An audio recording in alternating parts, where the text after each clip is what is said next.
నమస్తే, welcome to I news. Delhi CM Arvind Kejriwal, MLC కవితతో సహా అనేక మంది రాజకీయ ప్రముఖులను తీహార్ జైలుకు పంపిన లిక్కర్ దందా ఏపీ మాజీ సీఎం జగన్ మెడకు చుట్టుకుంటోంది.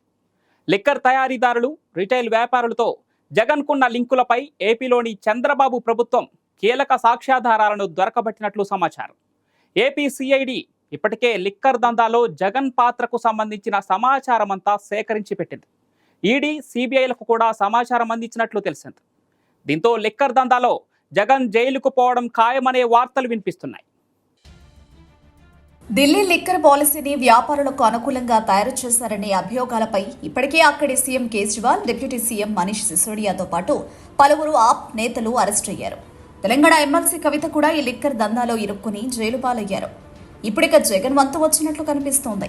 ఏపీలో దశల వారీ మద్యపాన నిషేధం అమలు చేస్తామని ప్రకటించిన జగన్ మద్యం పాలసీని సమూలంగా మార్చేశారు. ఈ మార్పు మద్య నిషేధం కోసం కాకుండా తనకు అనుకూలురైన వారికి వ్యాపారాన్ని అప్పగించడానికి అని టీడీపీ ప్రతిపక్షంలో ఉన్నప్పుడు ఆరోపించింది. ఇది ఢిల్లీ లిక్కర్ స్కామ్కు మించిన కుంభకోణమని కూడా ఆరోపించింది. ముద్దుల పేరు పెట్టాడు మద్యపాన నిషేధం, దానిపైన నాసిరకం బ్రాండ్లు తెచ్చాడు, రేట్లు విపరీతంగా పెంచాడు.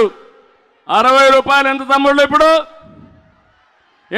మద్యం తయారీ, కొనుగోలు, సరఫరా, విక్రయాలన్నింటినీ జగన్ సర్కార్ తమకిష్టమైన వారికి అప్పగించిందనే ఆరోపణలున్నాయి. వేల కోట్ల విలువైన ఈ కుంభకోణంలో ప్రధాన లబ్ధిదారు జగన్మోహన్ రెడ్డి కాగా వైఎస్ఆర్సీపీ ఎంపీలు పెద్దిరెడ్డి, మిథున్ రెడ్డి, విజయసాయిరెడ్డిలు కీలకంగా వ్యవహరించారన్న ఫిర్యాదులున్నాయి.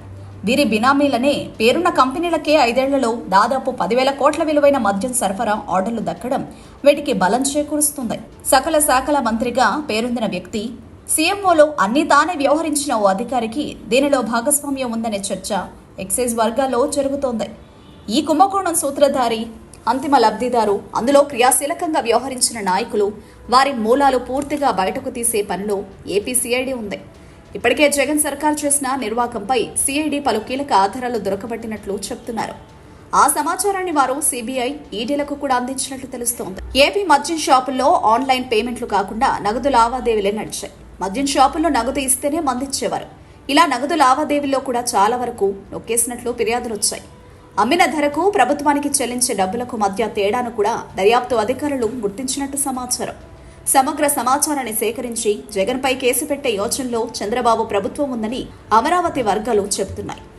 ఏపీలో మద్యం పాలసీ అమలు చేయడంలో కీలకంగా పనిచేసిన Andhra Pradesh state beverages corporation limited మాజీ ఎండీ వాసుదేవరెడ్డిపై సిఐడి ఇప్పటికే కేసు నమోదు చేసింది. ఆయన నివాసంలో సోదాలు కూడా నిర్వహించింది.